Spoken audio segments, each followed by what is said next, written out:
Hello అండి అందరికీ. ఇంకొక అద్భుతమైన కాంబో రెసిపీతో నేను మీ ముందుకు వచ్చాను. టుడే కాంబో రెసిపీలలో నైట్ డిన్నర్కైనా కానీ బ్రేక్ఫాస్ట్కైనా కానీ ఎమ్మీగా ఉండే ధాబా స్టైల్ ఆలూ దమ్ కర్రీ, అలాగే క్యాబేజీతో చేసుకునే చపాతీ. క్యాబేజీతో చేసుకునే చపాతీలో సజ్జల పిండి కూడా వేస్తాము. Healthy and tasty combo recipes ఎలా చేసుకోవాలో చూపిస్తున్నాను. ఈ ధాబా స్టైల్ ఆలూ కర్రీ అయితే చపాతీలోకి అలాగే రైస్లోకి కూడా చాలా బాగుంటుంది. ఒకసారి తప్పకుండా ట్రై చేసి ఎలా అనిపించిందో కామెంట్ చేయడం మాత్రం అసలు మర్చిపోవద్దు. ఇంకా వీడియోలోకి వెళ్ళిపోదాం. హలో అండి అందరికీ. క్యాబేజీతో చపాతీ ఒకసారి ఇలాగ చేయండి, చాలా టేస్టీగా ఉండిద్ది. ముందుగా క్యాబేజీని మీరు కావాలంటే ఇలాగ తురుముకోవచ్చు, లేకపోతే ఇలాగ మీడియం సైజ్ ముక్కలుగా కట్ చేసుకోవచ్చు. ఇలాగ క్యాబేజీని మీడియం సైజ్ ముక్కలుగా కట్ చేసుకొని ఒక మిక్సీ జార్లోకి ట్రాన్స్ఫర్ చేసుకొని నీళ్ళు ఏమీ వేయకుండా ఫైన్ పేస్ట్గా చేసుకోండి. ఇలాగ ఫైన్ పేస్ట్గా చేసుకున్న క్యాబేజీ పేస్ట్ 1 కప్పు దాకా ఉండిద్ది. ఇలాగా 1 కప్పు క్యాబేజీ పేస్ట్ని ఒక బౌల్లోకి ట్రాన్స్ఫర్ చేసుకొని pepper powder 1/2 spoon, garam masala 1/2 spoon, ధనియాల పొడి 1/2 స్పూన్, జీలకర్ర పొడి 1/2 స్పూన్, సాల్ట్ 1/2 స్పూన్, పసుపు 1/2 spoon, red chilli 1/2 spoon, chaat masala 1 spoon, lemon juice 2 స్పూన్లు వేసుకోండి. చాట్ మసాలా లెమన్ జ్యూస్ వేయడం వలన మనకి చపాతీ అనేది చాలా బాగుండిద్ది. ఇలాగ లెమన్ జ్యూస్ వేసిన తర్వాత కలౌంజీ సీడ్స్ 2 స్పూన్లు వేసుకోండి. కలౌంజీ సీడ్స్ ఉంటే వేసుకోవచ్చు, లేకపోతే స్కిప్ చేసేయచ్చు. వేసిన తర్వాత ఒకసారి బాగా కలుపుకోండి. బాగా కలుపుకున్న తర్వాత గోధుమ పిండి 1.5 కప్పు వేసుకోండి. అలాగే సజ్జల పిండి 1 కప్పు వేసుకోండి. మనం క్యాబేజీ పేస్ట్ని కొలిచాం కదా, అదే కప్పుతో వేసుకోండి. ఇలాగ గోధుమ పిండి అలాగే సజ్జల పిండి వేసిన తర్వాత బాగా కలుపుకోండి.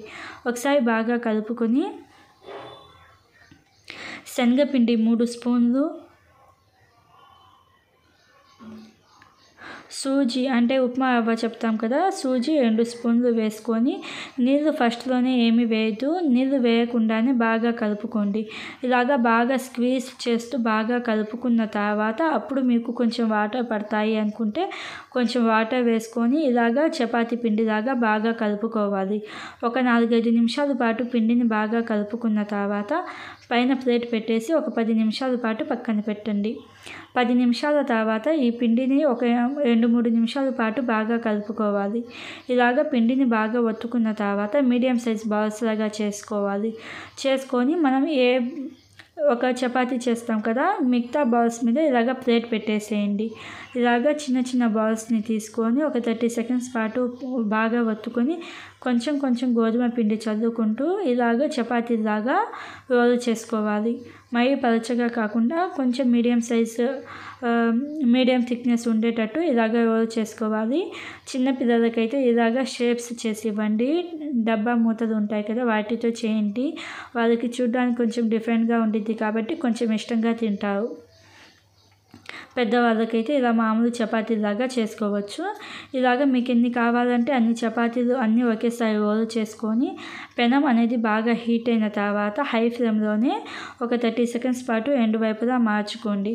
ఎండు వైపులా మార్చుకున్న తర్వాత మీడియం ఫ్లేమ్లో కుక్ చేసుకోవాలి. 30 సెకండ్స్కి ఒకసారి రెండు వైపులా మార్చుకుంటూ కుక్ చేసుకుంటే మనకి క్యాబేజీ చపాతీ అనేది రెడీ అవుతుంది. చాలా టేస్టీగా ఉండిద్ది, అలాగే హెల్తీ కూడాను. కొంచెం నెయ్యి వేసుకొని అలా తింటూ ఉంటే ఎన్ని చపాతీలు తింటారో లెక్కే ఉండదు, అంత బాగుండిద్ది. ఒకసారి తప్పకుండా ట్రై చేసి ఎలా అనిపించిందో కామెంట్ చేయండి. ఇలా ధాబా స్టైల్ ఆలూ దమ్ ఎలా చేసుకోవాలో చూపిస్తున్నాను. రైస్లోకి చపాతీలోకి చాలా బాగుండిద్ది, తప్పకుండా ట్రై చేయండి. ముందుగా ఒక కడాయిలో 1/4 కప్పు ఆయిల్ వేసుకొని బేబీ పొటాటోస్ ఉంటాయి కదా, బేబీ పొటాటోస్ని ఆల్రెడీ ఉడికించాను. అంటే బేబీ పొటాటోస్ని కొంచెం పైన స్కిన్ తీసేసి చేసి కుక్కర్లో వాటర్ వేసుకొని 2 విజిల్స్ వచ్చాయి. ఇలాగా ఆల్రెడీ మనం బాయిల్ చేసుకున్న బేబీ పొటాటోస్ని ఈ ఆయిల్లో వేసుకొని ఒక 4-5 నిమిషాల పాటు మీడియం ఫ్లేమ్లో ఇలాగా కుక్ చేసుకోవాలి. ఇలాగా మనకి బేబీ పొటాటోస్ కొంచెం గోల్డెన్ బ్రౌన్ కలర్కి వచ్చిన తర్వాత తీసుకొని ఒక ప్లేట్లోకి ట్రాన్స్ఫర్ చేసుకోండి. ఇప్పుడు సేమ్ కడాయిలో లవంగాలు 4, 1 ఇంచు అల్లం వేసుకొని 3 మీడియం సైజ్ ఆనియన్స్ని నిలువుగా కట్ చేసుకొని వేసుకోండి. అలాగే ఎండుమిరపకాయలు 4 లేదా 5, వెల్లుల్లి 6, 2 ఇంచుల అల్లం పైన పొట్టు తీసి సన్నగా కట్ చేసుకొని వేసుకోండి. జీడిపప్పు 6-7 వేసుకొని 3 మీడియం సైజు టమోటాలను ఇలాగ నిలువుగా కట్ చేసుకొని వేసుకోండి. టమోటాలు వేసిన తర్వాత ఒకసారి బాగా కలుపుకొని సాల్ట్ 1/2 స్పూన్, కావాలంటే కొంచెం పసుపు కూడా 1/2 స్పూన్ వేసుకొని మీడియం ఫ్లేమ్లోనే టమోటాలు కొంచెం సాఫ్ట్గా అయ్యేదాకా కుక్ చేసుకోవాలి. టమోటాలు సాఫ్ట్గా అయిన తర్వాత మంట ఆఫ్ చేసేసి దీనిని పూర్తిగా చల్లారనివ్వండి. పూర్తిగా చల్లారిన తర్వాత ఒక మిక్సీ జార్లోకి ట్రాన్స్ఫర్ చేసుకొని కొంచెం వాటర్ వేసుకొని ఫైన్ పేస్ట్గా చేసుకోండి. ఇప్పుడు సేమ్ కడాయిలో 2 స్పూన్ల ఆయిల్ వేసుకొని మనం రెడీ చేసుకున్న ఫైన్ పేస్ట్ ఉంటుంది కదా, గ్రైండెడ్ పేస్ట్, అది వేసుకొని మీడియం ఫ్లేమ్లోనే ఒక 2-3 నిమిషాల పాటు ఇలాగ కలుపుతూ కుక్ చేసుకోవాలి. 2-3 నిమిషాల పాటు కుక్ చేసుకున్న తర్వాత సాల్ట్ 1/2 స్పూన్, రెడ్ చిల్లీ 2 స్పూన్లు, పసుపు 1 స్పూన్ వేసుకొని ఒకసారి బాగా కలుపుకోండి. కాశ్మీరీ రెడ్ చిల్లీ వేస్తే కలర్ ఇంకా బాగా వచ్చింది. కాశ్మీరీ రెడ్ చిల్లీ ఉంటే వేసుకోండి. ఇలాగా పసుపు వేసిన తర్వాత ఒక 3-4 నిమిషాల పాటు మీడియం ఫ్లేమ్లో కుక్ చేసుకోవాలి. 3-4 నిమిషాలకి మనకి ఆయిల్ కొంచెం సెపరేట్ అవ్వడం స్టార్ట్ అవుతుంది.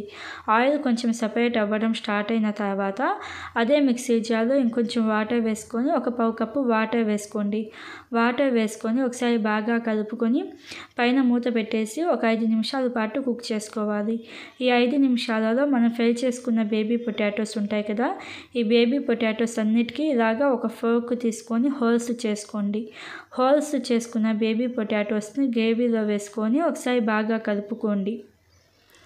ఇలాగా ఒకసారి బాగా కలుపుకున్న తర్వాత సాల్ట్ సరిపోయిందో లేదో చూసుకొని కావాలంటే ఇంకొంచెం సాల్ట్ వేసుకొని మీడియం ఫ్లేమ్లో ఒక 10 నిమిషాల దాకా కుక్ చేసుకోవాలి. 10 నిమిషాలకి మనకి ఆయిల్ సపరేట్ అవ్వడం స్టార్ట్ అవుతుంది. చూడండి ఎంత బాగా గ్రేవీగా ఉందో. ఆయిల్ సపరేట్ అవ్వడం స్టార్ట్ అవుతుంది కదా, ఆయిల్ సపరేట్ అవ్వడం స్టార్ట్ అయిన తర్వాత గరం మసాలా 1 స్పూన్ వేసుకొని ఒకసారి బాగా కలుపుకోండి. ఒకసారి బాగా కలుపుకున్న తర్వాత సన్నగా కట్ చేసిన కొత్తిమీర వేసుకొని లో ఫ్లేమ్లోనే ఒక 2 నిమిషాల పాటు కుక్ చేసుకుంటే మనకి ధాబా స్టైల్ పొటాటో కర్రీ అనేది రెడీ అవుతుంది. చూడండి గ్రేవీగా ఎంత బాగుందో. చపాతీలోకి, రైస్లోకి చాలా బాగుండిద్ది. ఒకసారి తప్పకుండా ట్రై చేయండి. ఒకసారి తప్పకుండా ట్రై చేసి ఎలా అనిపించిందో కామెంట్ చేయండి. ఇలాంటి మరిన్ని వీడియోస్ కోసం మన ఛానల్ని సబ్స్క్రైబ్ చేసుకొని పక్కనే ఉన్న గంట బెల్ ప్రెస్ చేస్తే నేను అప్లోడ్ చేసే వీడియో నోటిఫికేషన్స్ అనేవి మీకు వస్తాయి. Thank you for supporting.